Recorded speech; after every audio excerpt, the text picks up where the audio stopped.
Bonjour et bienvenue dans le podcast Écoute-toi, le podcast qui parle de psychologie et de développement personnel.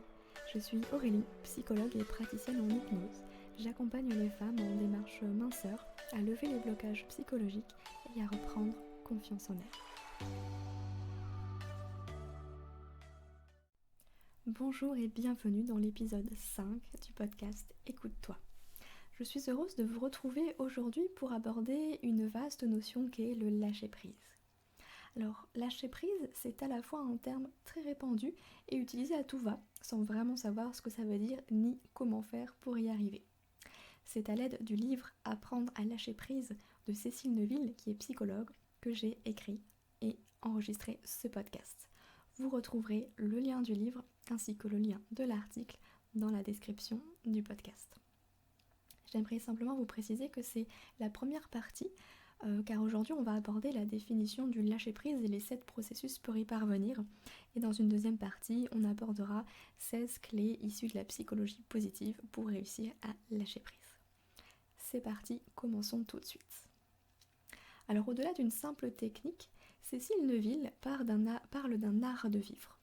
Pour elle, il s'agit de trouver le juste équilibre entre le laisser aller et le tenir bon.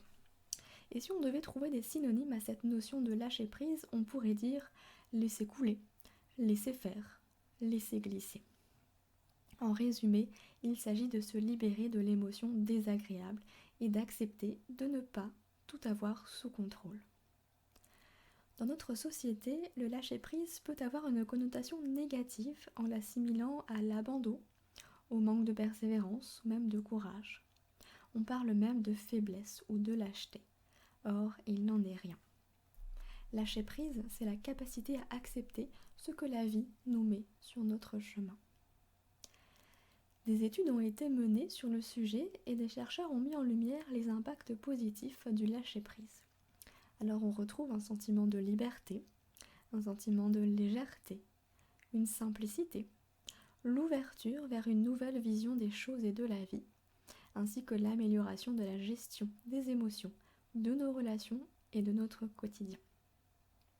En thérapie, le lâcher-prise se réfère à un comportement ou une habitude qui nous dérange. Mais en réalité, il existe autant de définitions du lâcher-prise qu'il y a d'individus pour en donner. Ce qui nous amène à nous demander, mais qu'est-ce que n'est pas le lâcher-prise ? Et je laisse cette question en suspens à votre réflexion. Lâcher-prise revient aussi à faire le deuil de certaines choses. Nombreux sont ceux, moi y compris, qui opposent le lâcher-prise au contrôle. Cela revient ainsi à renoncer au contrôle, c'est-à-dire sortir de sa zone de confort et peut-être même se mettre en danger.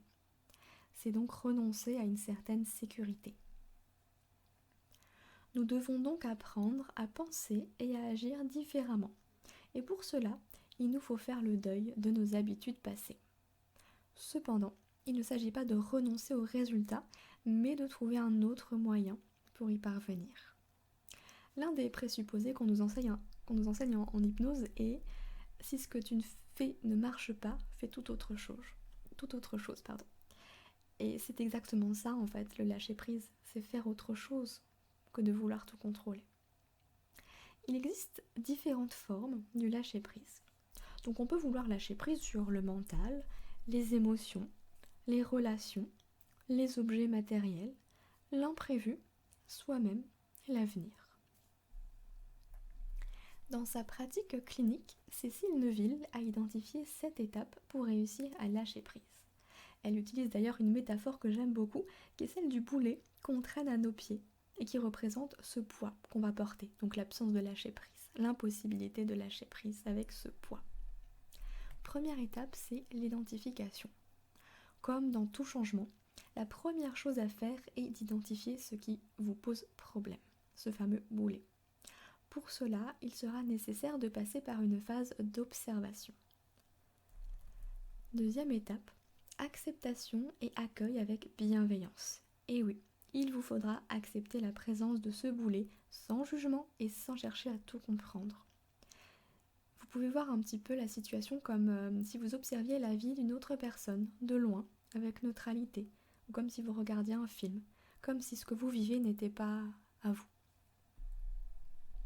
Troisième étape, c'est le coping. Donc c'est certainement la partie la plus difficile puisqu'en fait il s'agit simplement de faire avec dans l'instant présent, n'ayant pas la possibilité de changer les choses comme par magie. On peut donc représenter le boulet dans les mains, dans vos mains, en se disant qu'on fait de notre mieux avec ce poids, justement. La quatrième étape, c'est la résilience. Elle consiste à porter un regard plus positif sur les choses. C'est voir la situation sous un autre angle. On peut même se demander en quoi cette situation pourrait finalement nous être utile. Car oui, dans chaque comportement, il y a une intention positive. Même dans les pulsions alimentaires et la cigarette. Si, je vous assure. Cinquième étape, le pardon ou faire le deuil. Vient le temps de se libérer des vieux schémas de pensée et de laisser derrière soi les comportements devenus inadaptés aujourd'hui en faisant le deuil. Il s'agit également de se pardonner à soi-même d'avoir agi de la sorte depuis des années. Sixième étape, il s'agit de la croissance post-traumatique. Cécile Neuville représente cette étape comme le fait de sortir grandi d'une expérience, aussi négative soit-elle. Toutes nos expériences de vie comportent un apprentissage. Enfin, septième et dernière étape du processus, c'est la gratitude. C'est cette capacité à remercier ce que la vie nous apporte, aussi petit soit-il, comme un rayon de soleil, le chant des oiseaux, une discussion avec une amie, etc. Pour vous aider à mieux comprendre le processus, prenons l'exemple du poids, en reprenant les étapes précédentes une à une. La première étape, c'est l'identification. Donc j'identifie ce qui me pose souci, mon surpoids. Deuxième étape, l'acceptation. J'accepte ce surpoids avec bienveillance, sans me juger, même si c'est difficile. Troisième étape, faire avec.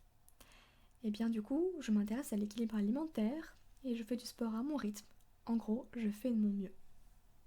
Quatrième étape, c'est la résilience. Cette situation me permet de me dépasser, d'être fière de moi quand j'atteins mes objectifs.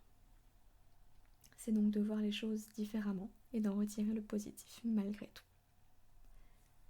Cinquième étape, c'est le pardon.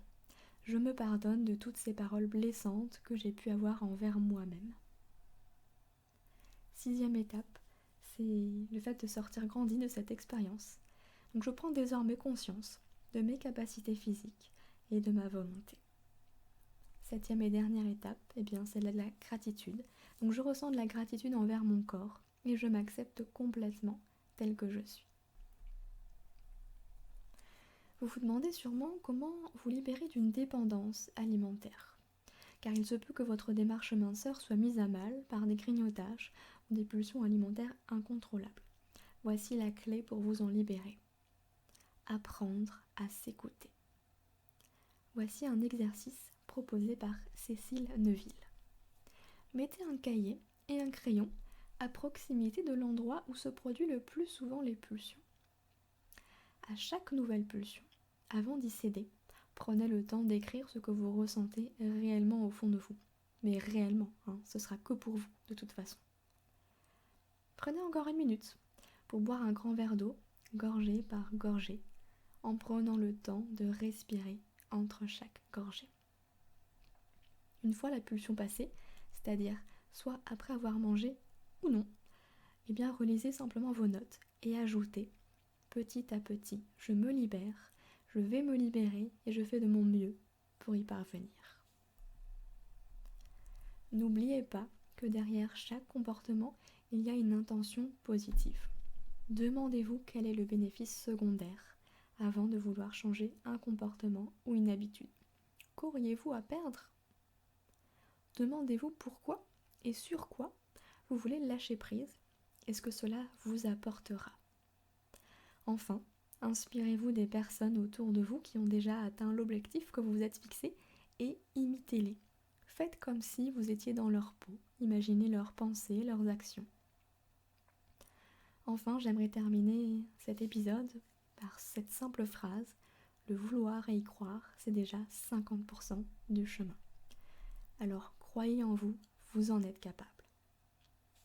Et pour clôturer cet épisode, j'aimerais vous faire part d'une séance d'hypnose sur la gestion du stress que j'ai enregistrée et qui est disponible gratuitement en téléchargement. Je vous mets le lien sous le podcast pour que vous puissiez en profiter et éventuellement commencer votre démarche de lâcher prise. Et en attendant le prochain épisode, prenez soin de vous.